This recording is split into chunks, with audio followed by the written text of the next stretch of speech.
are out a couple minutes earlier than you normally would be. So I like to recommend about 7:20 in the morning. Make sure you're at your bus stop. The other thing I like to recommend is make sure you have a backup plan. Let's say you get to the bus stop and the bus is already gone. What are you going to do? How are you going to take care of yourself? So one of the things I like to suggest is make sure that you have someone else in your contacts who you can call. Talk to your mom and dad. Mom, Dad, who do you want me to call if I miss the bus? Do you want me to call you? Do you want me to call Grandpa? Do you want me to call Grandma? Do you want me to call the neighbor? Are you okay with me walking to school? Are you okay with me riding my bike to school? How would you like me to get to school? Have that conversation with your parents. All right, moving forward to bus conduct. You want to make sure that your behavior stays really appropriate. Really appropriate. That means that there is no throwing of objects in the bus or out of the bus window. That means that you're treating your classmates with respect, that you're not bullying, that you're not teasing, that you're not hitting, you're not fighting. You want to make sure those kinds of behaviors stay off of the bus. We don't want to see those behaviors displayed. You want to make sure that you sit in your seat. We don't want you to be bouncing up and down, causing a distraction for the driver. We want to make sure that you're speaking in a conversational tone. Conversational tone would be how I'm speaking to you now. We're not yelling, we're not screaming. We're not doing something that would be distracting to the driver. If I am the driver, my eyes need to be focused on the road, not in the mirror seeing what's going on behind me. Right? The driver needs to get you home safely. That is his or her main responsibility. Now let's say something doesn't go according to plan, and a bus driver asks you for your bus pass. Please, please give the driver your pass. The administrators will work it out with you. They'll collect information from the driver, and the problem will be solved. But please don't put yourself in a position where you are refusing to give the driver a bus pass. That just compounds the problem. It makes the problem a little bit worse. We don't want that for anybody. I especially don't want it for you. All right. Let's say, hypothetically, you get caught throwing something on the bus or out the bus window. That's pretty much a non-negotiable behavior. That report will come to the office, and unfortunately, you will be suspended from riding the bus for a period of 10 school days. That's an automatic for throwing things on the bus or out the bus window. If you're involved in some kind of physical altercation on the bus, that would be something that would be representative of a 10-day bus suspension. You don't want to be involved in something like that. So let's say that period of 10 days, your parents are making you walk to school because you are not able to ride the bus. And at the end of the bus suspension, you get back on the bus and everything goes great up until like the last week of school. Or let's just say, I'm going to backtrack. Let's just say you got in trouble in the beginning of the year. You were off the bus for a period of 10 school days. You get back on the bus and it's October and November and December and January. Things have been going great, and all of a sudden you make a decision in February to throw something again and you get caught again. That's the second time. A second infraction when you've already been suspended from the bus means that you can't ride for the rest of the year. There's nobody in this room who should ever be in that kind of position. So make sure that you are not throwing. Make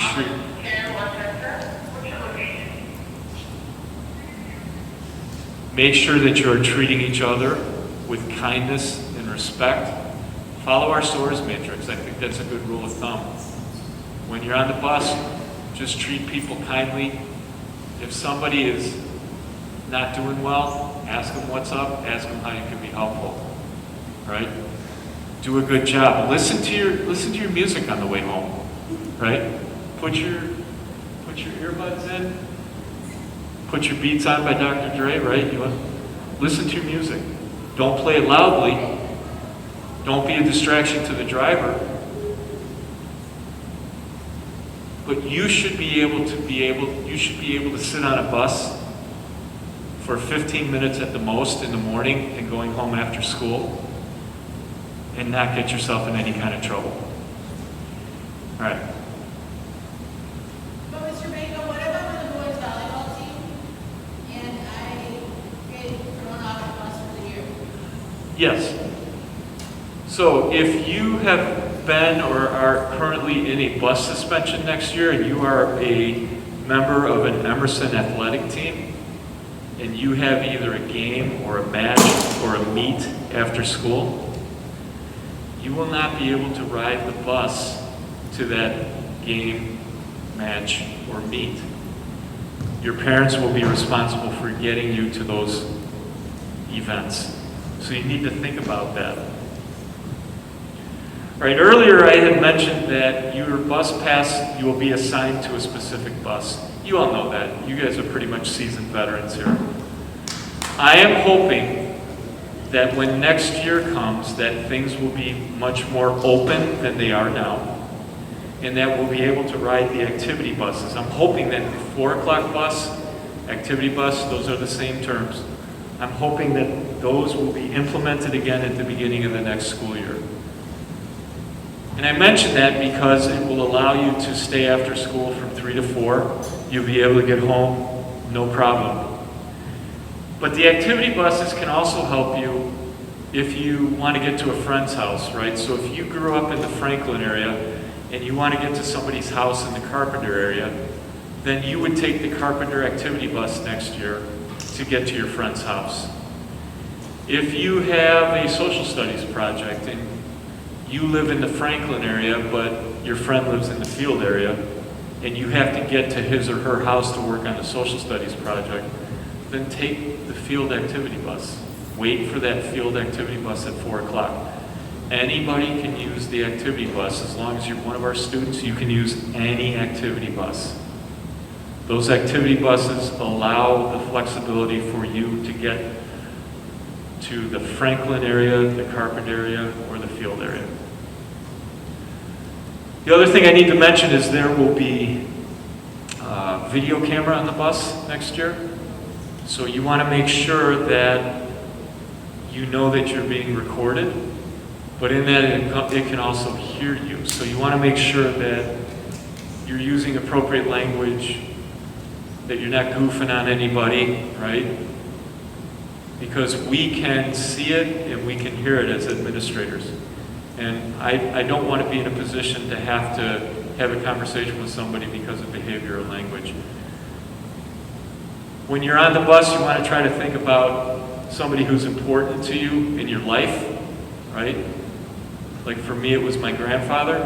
Would I want my grandfather to see how I'm behaving, or would I want my grandfather to hear how I'm talking on the bus? Would he be proud of me if he saw what was going on? So think of somebody important in your life and whether or not they'd be proud of what you were talking about or how you were behaving on the bus. That's a good rule of thumb. All right, bus emergency evacuation. If you were ever in a situation where the bus had an accident, a severe accident, bus rolled over, your bus driver will know exactly what to do. You need to make sure that you are listening to that driver, because that person will make sure that you are safe and will make sure that you get out of the bus in an orderly fashion. Now, I've been working here since my hair was a different color. I've never been in a situation where we've had to have kids evacuate the bus. But I would be remiss if I didn't talk to you about it. So, there are several ways to exit the bus in an emergency. The first way I'm thinking about is every day, if you're a bus rider, you get on the bus and off the bus with the stairs and the regular door. That is also considered an emergency exit. You all know, because you have been participating in bus evacuation drills since you've been little tykes, that that back door is also an emergency exit. The windows also have the ability to pop out, and they're easily identified. It says emergency exit. And then if for some reason the bus rolled over, you also have the roof hatches. Your driver will know exactly what to do in case of an emergency. They are qualified to take care of you. They're qualified to make sure that you get off the bus safely.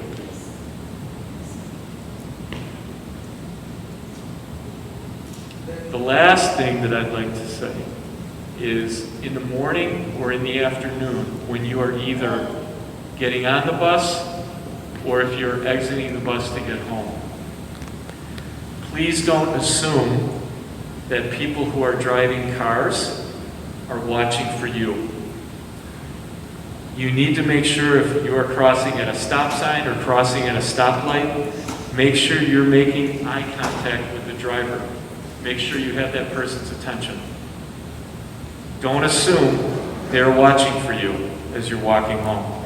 You need to take care of yourselves, and eye contact with the driver is a good way to do that. All right, for today's purposes, we will be going on the bus, we will be walking down the aisle, and we will be practicing exiting the back of the bus. There are a couple of things. You all need to remember you're a little bit taller this year, so as you get towards the back of the bus, watch your head. I don't want anybody to run down the aisle. I want you to walk appropriately down the aisle. When you get to the back of the bus, I'd like you to sit down and just step out. All right, we're going to do that class by class.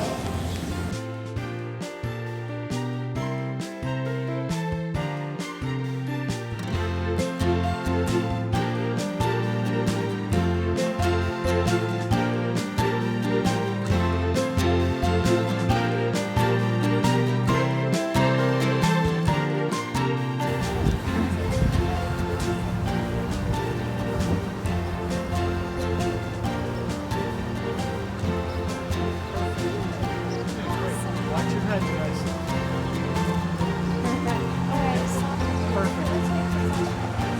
Watch your heads.